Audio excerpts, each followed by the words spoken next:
Ly jy aan hoogtevrees?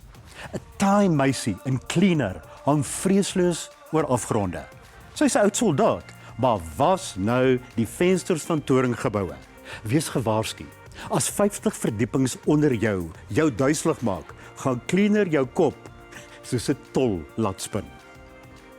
Dink jy Cleaner gaan net oor sponse wat duwe blerts afvee?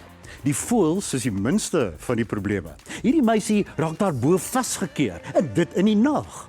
Sy sien hoe 300 gaste binne deur terroriste aangehou word. Sy probeer inkom om hulle te red, maar die vensters is harder as 'n politieke kop.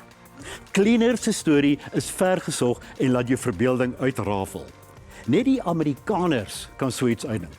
En anders is verkeersligte in Johannesburg werk hierdie rampokkers se wapens. Neem 'n kalmeerpil voor Cleaner. Dis gemiddeld, slegs in teaters. Die hele wêreld gons oor Kyknet se briljante niggies, gegrond op 'n ware moordverhaal. 2 meisies loop in 1966 van 'n swembad in Odendaalsrus huis toe en verdwyn. Dit skeur die dorp uitmekaar wanneer 'n gemeenskap se siel uitgeruk word. Niggies is moontlik saam met Nêrens Noord-Kaap die beste plaaslike TV-reeks van die afgelope paar jaar. Dis gestroop van enige sensasie.